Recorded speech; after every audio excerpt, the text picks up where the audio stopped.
being able to not only understand the importance of how individual cultural perspectives inform a person's pain experience, but also the structural injustices, whether intentional or unintentional, that inhibit people from being able to adequately care for the pain is a core question that we're hoping to address collectively in this partnership.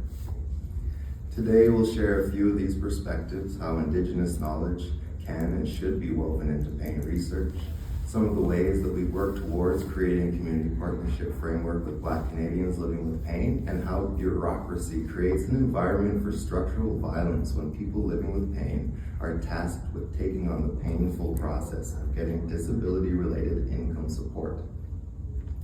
As a social scientist, I think we are starting to shift the dialogue in a good way. It's a complementary way. We're not in competition with biomedicine. You know, I kind of see that Western lens talking about what is pain and how do we eliminate it, and then we shift over to some of the work in the ways that I approach both a decolonial and a qualitative researcher, and I ask, what is the relationship between pain and the land?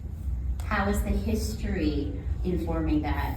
What about institutions and structures? How does that influence it? As well as looking at whether there is access to land-based medicine ceremony included or not. And so the type of work that we do is relational, it's place-based, it's structural, and it's historical. We have to think about how do we want to work and understand and change the way people with pain live. Right? And so it is having some lifelong learning and considering it.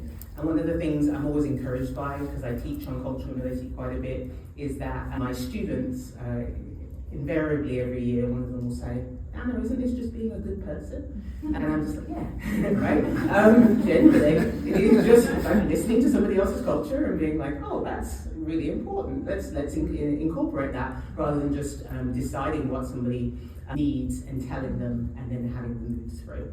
The first is just the sheer work of filling out these forms. So for example, Winnie, who's in her 30s from BC, said, it's hard to do paperwork because of my disability. I can't really write and I can't type at all. And I don't have a computer at home because of the low income. So it was a real struggle in that sense.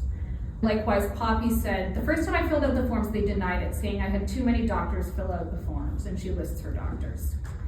The second time I filled it out, I had a spelling error, so they denied it. That's when I learned that there's actual companies that will help you fill out the proper legal terminology to not get denied. So I went to them and I did that and I got approved. But she had to pay for